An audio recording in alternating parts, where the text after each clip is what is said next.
आदाब, मैं हूं मोहम्मद शाद और आप देख रहे हैं न्यूज़ मैक्स। और न्यूज़ मैक्स के इस खास प्रोग्राम में इस वक्त हम लोग मौजूद हैं दिल्ली के जंतर मंतर पे, जहां पे ऑल इंडिया डिफेंस फेडरेशन के जो एम्प्लॉइज हैं वो मौजूद है और हंगर स्ट्राइक कर रहे हैं, जिसमें कि आज इनका पहला दिन है। तो आइए जानते हैं कि इस बात को लेके ये इनकी तमाम जो आप लोग जो हंगर स्ट्राइक कर रहे हैं, तो इससे आप लोग क्या चाह रहे हो, क्या वजह है इसके पीछे? जो भारत सरकार ने फैसला किया है कि जहां पर डिफेंस की फैक्ट्रियां हैं, जहां पर गोला बारूद टैंक बनता है, उसको विदेशी हाथों में देने का फैसला लिया है। तो उसके विरोध में, क्योंकि हमारे वर्करों की नौकरी चली जाएगी, विदेशी कंपनी आ जाएंगी और वो लूट करेंगे हमारे देश के अंदर आकर, हमारी नौकरियां ना जाएं। और 100% एफडीआई जो डिफेंस में और रेलवे में कहा है इन्होंने, उसको वापस लेना चाहिए और हमारे को नौकरियों का भरोसा देना चाहिए। जो भर्ती पे रोक लगी है गवर्नमेंट डिपार्टमेंट में, उसको खोलना चाहिए और कारखानों में जो मशीनें पुरानी हैं उनमें पैसा लगाएं, उसको नया कारखाना लगाएं ताकि ज्यादा उत्पादन हो, हम भी विदेशों में माल अपना भेज पाएं। परंतु अभी इन्होंने रेलवे को, डिफेंस को, बैंकों को, इंश्योरेंस को, सारे जितने पीएसयूज हैं उनको बेचने का काम कर दिया कि भी हम सबको विदेशी हाथों में भेज देंगे।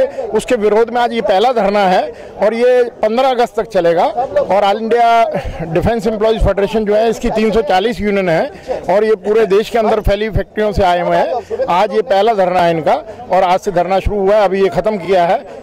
रिले हंगर स्ट्राइक है, कल सुबह फिर 9 बजे से दूसरी फैक्ट्री के लोग बाग आके बैठेंगे और ये 15 अगस्त तक चलेगा। और इसके बाद 8 अगस्त को दिल्ली में इंडोर स्टेडियम तालकटोरा में सारे मजदूर संगठनों को इकट्ठा करके एक बहुत बड़ा सम्मेलन करने जा रहे हैं। उस सम्मेलन में इन बातों को रखेंगे और रेलवे का, डिफेंस का और दूसरे हमारे सरकारी डिपार्टमेंट का, पीएसयूज का, उनका सारे मामलों को लेकर, और मजदूर जो कामगार हैं, चिनाई करता है गरीब आदमी अनऑर्गेनाइज सेक्टर में, उसका वेतन कम से कम 18,000 होना चाहिए। उसको समान काम समान वेतन सुप्रीम कोर्ट। तो वेतन जो आयोग लागू हुआ है, उससे क्या आप लोगों की सैलरी पे फर्क? उससे बहुत रोष है। हमने 26,000 रुपया मांगा था, इन्होंने 18,000 रुपया दिया है और ये बहुत गंदा पे कमीशन है। इसके विरोध में पूरे देश में सरकारी कर्मचारी लामबंद हुआ है और अगले संघर्ष की पेंशन स्कीम वगैरह ये जैसे तमाम मुद्दे आप लोग लेके चल रहे हैं, तो इससे क्या चाह रहे हैं आप सरकार से? और जो अभी 7वां वेतन भी आयोग लागू हुआ है, तो इन तमाम बातों से लेके आप लोगों में कैसी असंतुष्टि है? ऐसी असंतुष्टि है, 7वां वेतन आयोग एक धोखा है। 45% मिला था 5वें में, ये 14% में लाके खड़ा किए हैं। हमारा जो है 26,000 मिनिमम तनख्वाह बनना चाहिए, उन्होंने 18,000 बनाया है। वो 5 साल में पेंशन लेते हैं, हम 30 साल में भी पेंशन नहीं है। इसलिए मैं आपको ये कहना चाहता हूँ कि ये जो 7वां वेतन आयोग है ये धोखा है और जो अनाउंसेस मिला है वो भी गलत है। उनको जो उन्होंने वादा किया था कमेटी बना के, उसको और खा गए उन्होंने।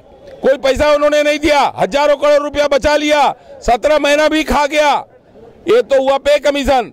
दूसरा हुआ एनपीएस, जो नए लड़कों के जितना बैठे हैं इसमें से 80% लड़कों को पेंशन नहीं है। इसके बाद ये सब जंतर मंतर में आएंगे, रिटायरमेंट का कटोरा लेके बैठेंगे, घूमेंगे। ये मोदी साहब सबको कटोरा लेके घुमा रहे हैं, आप समझ रहे हैं?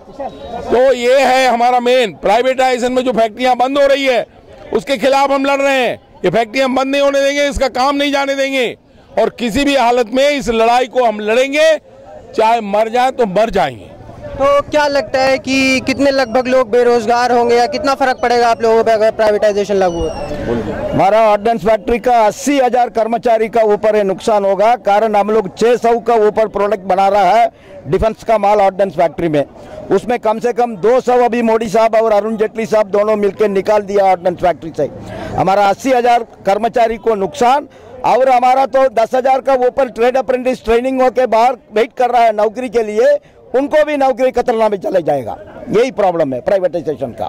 तो जैसा कि आपने देखा कि ऑल इंडिया डिफेंस फेडरेशन के जो एम्प्लॉयज है जहां पे हंगर स्ट्राइक कर रहे हैं और इनकी लगभग महीना भर से ज़्यादा की हंगर स्ट्राइक जारी रहेगी प्राइवेटाइजेशन के खिलाफ, लो पेंशन स्कीम और जैसे तमाम मुद्दों के खिलाफ।